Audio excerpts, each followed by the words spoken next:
Hey guys, what's up? कैसे हैं आप सभी लोग? Welcome back to another episode of the Red Coaching Corner. This is engineer Sachin Raj और गाइस आज की क्लास में हम लोग पढ़ने वाले हैं मैथ्स।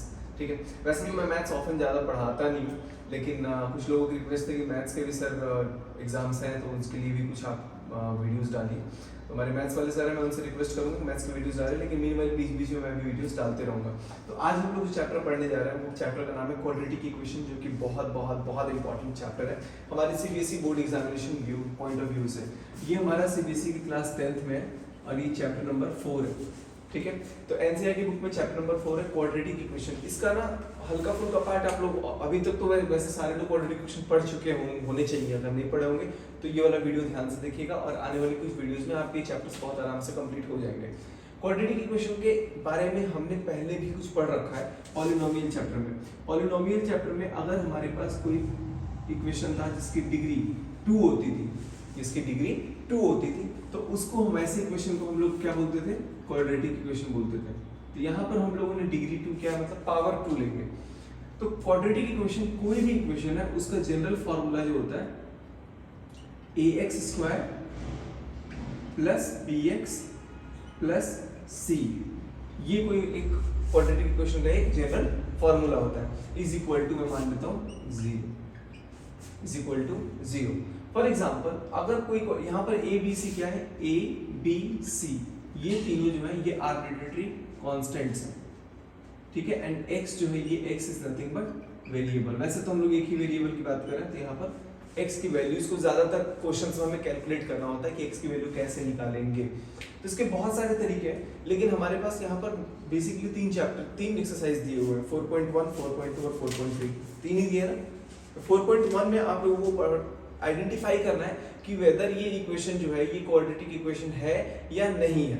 सेकंड इक्वेशन में हमें क्या करना है? सॉल्व करना है। सेकंड इक्वेशन में सॉल्व करना है मतलब x की वैल्यूज को निकालना है। x की वैल्यूज को निकालने के लिए हमारे पास तीन अलग अलग वे हैं। पहला है जो हम लोग स्प्लिटिंग द मिडिल टर्म से करते हैं, मतलब बीच वाले टर्म को हम स्प्लिट करते हैं।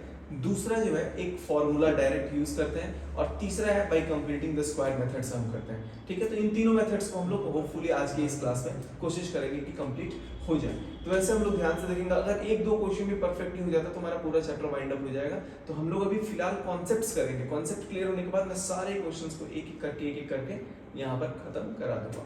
तो चलिए सबसे पहला जो हमारे पास ये जो चैप्टर है, इस चैप्टर के अंदर एक एग्जांपल क्वेश्चन भी लेता हूँ। वैसे क्वाड्रेटिक इक्वेशन में सबसे पहला एक इंट्रोडक्शन पार्ट में हमें एक फील्ड दिया होगा कुछ इस तरीके का, कि मान लेते हैं एक रेक्टेंगुलर फील्ड है जिसकी लेंथ हमें नहीं मालूम है, लेंथ है 2x + 1 एंड इसकी ब्रेड्थ जो है ये है x और इसकी जो एरिया दी हुई है ये दी हुई है 300 मीटर स्क्वायर। तो हमारे पास जब भी ऐसा कोई रेक्टेंगुलर फील्ड है या फिर जब भी ऐसी कोई क्वेश्चन है तो यहाँ पर हम इसका एरिया कैसे निकालते थे? Area of a rectangle is equal to length into breadth. Area कितना दिया हुआ है हमें? 300 इज इक्वल टू लेंथ कितनी है हमारे पास? 2x + 1, ब्रेड्थ कितनी है? x। अब हम इसको मल्टीप्लाई करेंगे तो क्या हो जाएगा? 2x², x into 2x is 2x² plus x into 1 is x, this is equal to 300। अब इस 300 को अपन इस साइड लेंगे तो ये हो जाएगा 2x² plus x minus 300 is equal to 0। अब यहाँ पर इस जनरल इक्वेशन से कंपेयर करते हैं, ax² plus bx plus c is equal to 0। तो a की वैल्यू कितनी हो गई? 2, b की वैल्यू कितनी हो गई? 1। यहाँ कुछ नहीं है मतलब कोफिशिएंट 1 है, तो a is equal to 2, b is equal to 1, c is equal to -300। ये -300 को अपन लिख सकते हैं ना, plus of -300, plus minus minus हो जाता है, तो यहाँ पर c is equal to क्या हो गया? -300। अब यहाँ पर रूट्स भी हमें चेक करने होते हैं कि कौन सा रियल रूट है, कौन से डिस्टिंक्ट रूट्स हैं, या रूट्स होते क्या चीज़ है, ये जब मैं रूट्स पे आऊँगा तब मैं बताऊँगा। तो अभी फिलहाल हम लोग डिस्कस करते हैं कि हमारा जो ये इक्वेशन है, ये इक्वेशन कैसे मतलब कोई क्वाड्रेटिक इक्वेशन बनता है। यहाँ पर एक चीज़ सबसे खास बात ध्यान रखने की चीज़ है कि a की वैल्यू कभी भी 0 नहीं होनी चाहिए, a must not be 0। अगर a की वैल्यू 0 हो जाएगी तो 0 इंटू कुछ भी 0 हो जाएगा, फिर bx + c, यानी तब ये क्या हो जाएगा? लीनियर हो जाएगा। तब ये क्या हो जाएगा? लीनियर इक्वेशन हो जाएगा, यानी कि एक लाइन का इक्वेशन हो जाएगा। तो ax² + bx + c ये हमारा जनरल इक्वेशन है। इस जनरल इक्वेशन में a की वैल्यू कभी भी 0 नहीं होनी चाहिए। अगर इफ a = 0 हो गया तब वैसे इक्वेशन क्या बन जाएगी, लीनियर इक्वेशन बन जाएगी, ठीक है, इन वन वेरिएबल। अब यहाँ पर ये एक थोड़ा बहुत तो क्लियर हो गया होगा कि हाँ क्वाड्रेटिक इक्वेशन होता क्या चीज़ है, इसकी वैल्यूज कैसे निकालते हैं वो देखेंगे, लेकिन इससे पहले यहाँ पर एक क्वेश्चन दिया हुआ, क्वेश्चन एग्जांपल का मैं एकदम आपको करा दे रहा हूँ। एक क्वेश्चन है फॉर एग्जांपल, चलो मैं यहाँ पे इसको इरेज नहीं कर रहा हूँ।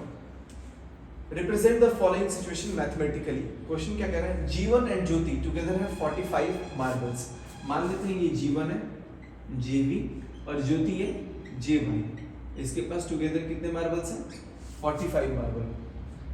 Both of them lost 5 marbles each, यानी कि जीवन ने भी 5 मार्बल्स लूज कर दिया और ज्योति ने भी 5 मार्बल्स लूज कर दिया। And the product of the marbles they have now is 124, और इन दोनों का जो प्रोडक्ट है ये कितना हो गया, 124। तो यहाँ पर जीवन के पास मान लेते हैं x मार्बल, तो ज्योति के पास कितना हो जाएगा, 45 माइनस x। अब x ने 5 लूज कर दिए, यानी कि इसके मार्बल हो गए x माइनस 5 और ज्योति ने भी 5 लूज कर दिए, तो 45 माइनस x माइनस 5 यानी कि 40 माइनस x, तो हो गया 40 minus x, this is equal to 124। Understood.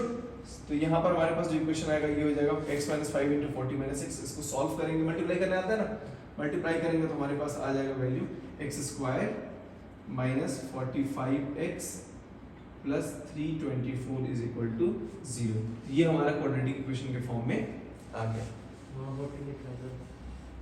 हाँ तो 45 माइनस x था ना, उसने 5 लूज कर दिए ना, तो 45 माइनस x माइनस 5 तो 40 हो जाएगा ना, तो 40 माइनस x के कारण। समझ में आया कि नहीं आया, पक्का। तो ये एग्जांपल क्वेश्चन है। अगला एक और क्वेश्चन है।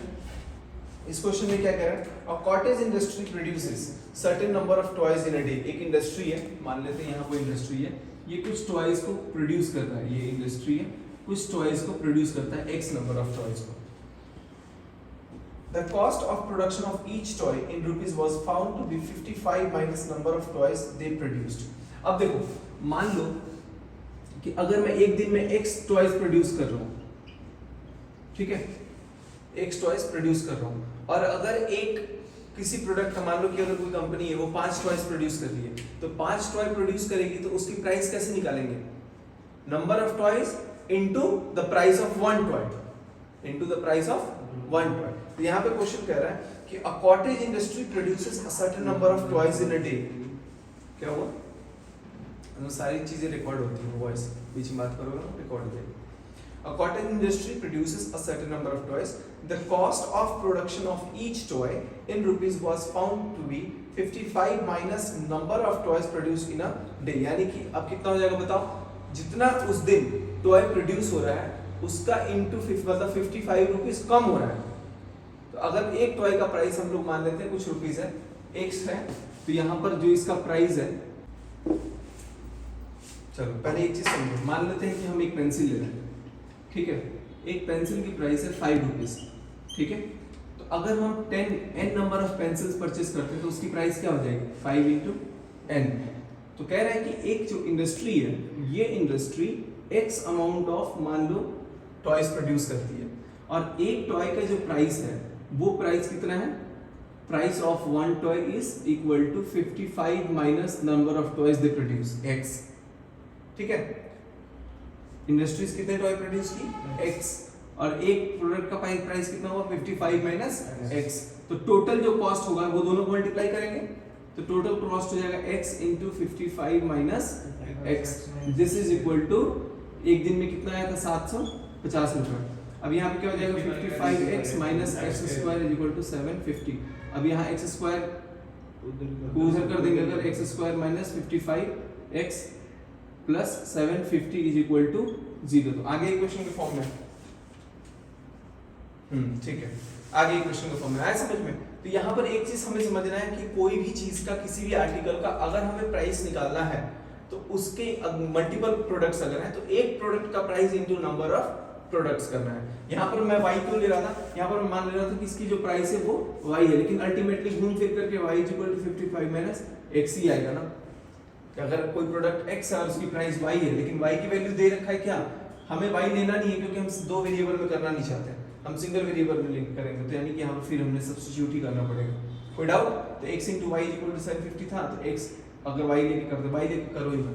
कोई डाउट यहाँ तक? क्लियर है? तो हमें यहाँ पर प्राइस देखना है एक आर्टिकल का और इनटू मल्टीप्लाई कर देना है नंबर ऑफ आर्टिकल्स। तो ये भी हमारा क्वाड्रेटिक इक्वेशन के फॉर्म में आया। बाकी यहाँ पर 4.1 में सेकंड एग्जांपल है, check whether following are the quadratic equation और नॉट। तो ये तो बहुत सिंपल सा है, इसमें चेक करके हमें सिर्फ बताना है कि क्वाड्रेटिक इक्वेशन है या नहीं है। तो फॉर एग्जांपल यहाँ पे पहला दिया हुआ है x - 2 होल स्क्वायर इक्वेशन है।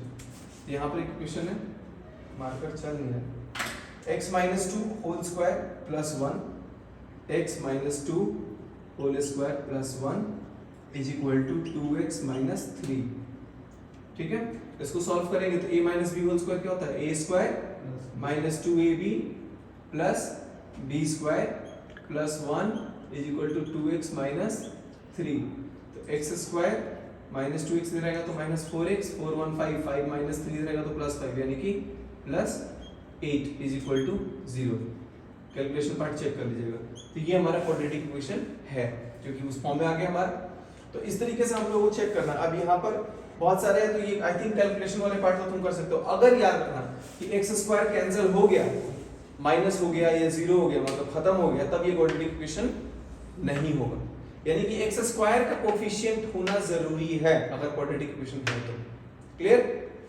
अब यहाँ एक क्वेश्चन दिया हुआ है, the area of a rectangular plot is 528 metre square. अगर हम लेते हैं the area of a rectangular plot, मान लेते हैं कि एक रेक्टेंगुलर प्लॉट है, इसकी एरिया कितनी दी हुई है, 528 मीटर स्क्वायर। अब क्या करें, length of the plot in metre is 1 more than twice of its breadth.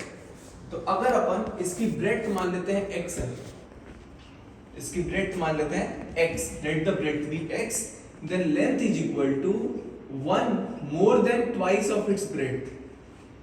1 अधिक है 2 टाइम्स ब्रेथ के। तो एरिया कैसे निकलता है, लेंथ इनटू ब्रेथ। तो ये हो जाएगा x into 1 plus 2x is equal to 528। एकदम पहले वाले की तरह है एग्जांपल, जैसा वहां पे दिया हुआ था। तो इसको सॉल्व करके हम क्वाड्रेटिक इक्वेशन ले आएंगे और बताएंगे कि ये क्वाड्रेटिक इक्वेशन है या नहीं है। नेक्स्ट एक और है हमारे पास, the product of two consecutive positive integer is 306। Consecutive का मतलब लगातार, यानी कि अगर एक नंबर 5 है तो अगला नंबर 6। तो अगर एक नंबर x है तो दूसरा नंबर क्या हो जाएगा, x प्लस 1। दोनों का प्रोडक्ट कितना दिया हुआ है, 306। मल्टीप्लाई कर लेंगे, x square plus x minus 306 is equal to 0। ये हमारा क्वाड्रेटिक इक्वेशन आएगा। अगला है, Rohan's mother is 26 years older than him. Rohan की जो मम्मी है उससे 26 साल बड़ी है, यानी कि अगर रोहन का एज x है, रोहन की एज x है, तो इसकी मम्मी की एज कितनी हो जाएगी, x प्लस 26। समझ में आया? अब क्या कह रहे हैं, the product of their edges 3 years from now will be 360। मतलब आज से 3 साल बाद रोहन कितने साल का हो जाएगा, x प्लस 3। तो अभी x है, 3 साल बाद कितना हो जाएगा, x प्लस 3, और इसकी मम्मी कितनी हो जाएगी, x प्लस 29। वो भी 3 साल बड़ी होंगी ना। और दोनों का जो प्रोडक्ट है ये कितना है हमारे पास, 360। तो इसको भी सॉल्व कर लेंगे ना, ठीक है। नेक्स्ट हमारे पास है, a train travels at a distance of 480 kilometers with a uniform speed. If the speed had been 8 km per hour less, it would have taken 3 hours more to cover the same distance. We need to find the speed of the train. अब यहाँ पर हमारे पास क्या है, यहाँ पर एक formula हमें पढ़ना है। डिस्टेंस इज इक्वल टू क्या होता है, speed into time. Distance equal to speed into time. A train travels a distance of 480 kilometers. Distance कितना चल रहा है ये train, 480 kilometers. If the speed had been 8 km per hour less, अब यहाँ पर स्पीड इसकी मान लेते हैं जो हम, वो कितनी है, x है, स्पीड x है, और यहाँ पर जो टाइम लेगा, टाइम कितना हो जाएगा बताओ। अगर ये टाइम t है तो d equal to s into T होता है ना, distance equal to speed into time. Distance equal to speed into time. तो डिस्टेंस हमारा 480 है, स्पीड हमारा x हो गया, टाइम t हमने माना। तो यहाँ पर हमारे पास जो टाइम आएगी वो टाइम कितना हो जाएगा, 480 बाई x। 480 by x। अब अगर कह रहा है कि if the speed had been 8 km per hour less, then it would have taken 3 hours more. तो अगर स्पीड मेरी जो पहले x थी, ये x अगर x माइनस 8 हो जाता तो जो टाइम है ये मेरा टाइम हो जाता t प्लस 3, ये t1 मान लेते हैं, t1 प्लस 3 हो जाता। डिस्टेंस तो उतना ही चल रहा है 480। तो अब यहाँ पर हमारे पास स्पीड कितना है, x माइनस 8, टाइम कितना हमारे पास t1 प्लस 3 यानी कि 480 by x plus 3 is equal to कितना 480। ठीक है, अब इसको हम सॉल्व करेंगे जरा। इसको सॉल्व करने पे क्या आ रहा है एलसीएम, इधर आ जाएगा x और ये जाएगा 480 प्लस 3x और ये हो जाएगा इंटू x माइनस 8, ये हो जाएगा x इधर तो ये हो जाएगा 480x। समझ में आया, नहीं आया? आया समझ? Yes sir. नहीं आया? ये x है डिवाइड में, ये तो इसको एलसीएम ले लोगे 3x हो जाएगा, ये तो मल्टीप्लाई था दोनों, तो ये नीचे डिनोमिनेटर में x था वो मैंने इधर ले आया। अब यहाँ पर क्या हो जाएगा, इसको मल्टीप्लाई करेंगे तो 480x is equal to 480 into X 480x minus 480 into 8 कितना हो जाएगा 3840 और यहाँ पर हो जाएगा, फिर इसको मल्टीप्लाई करेंगे इससे plus 3x square minus 24x, ये वाला कैंसिल। अब यहाँ पर इसको कर दो 3x square minus 24x minus 3840 is equal to 0। Answer check करें एक बार।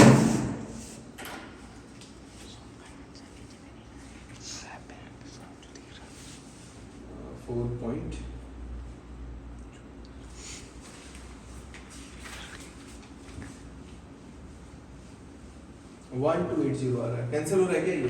3 कॉमन आ जाएगा। हाँ 3 कॉमन लेके अगर कैंसिल करते हैं तो 8.20, तो 3 1 जा 3 8 जा और यहाँ पर 12 3 36 3 0, हाँ 80 आ गया। ठीक है, ऐसा समझ में? तो इस तरीके से हम क्वेश्चंस को सॉल्व करेंगे। हमें ध्यान रखना है कि डिस्टेंस, स्पीड और टाइम का फॉर्मूला क्या होता है, ऐसा नहीं कि फिजिक्स का नहीं है, यहाँ पे भी कॉन्सेप्ट्स आ सकते हैं। तो आई जस्ट होप कि आपको ये वाला पार्ट समझ में आया होगा। वीडियो अच्छी लगेगी तो वीडियो को एक लाइक कीजिएगा और हाँ चैनल पर नया है तो चैनल को सब्सक्राइब करना मत भूलिएगा। मिलते हैं नेक्स्ट वीडियो में, तब तक के लिए जय हिंद। और अगले वीडियो में हम लोग करेंगे पॉइंट 2 और पॉइंट 3 वाली exercise. Thank you so much.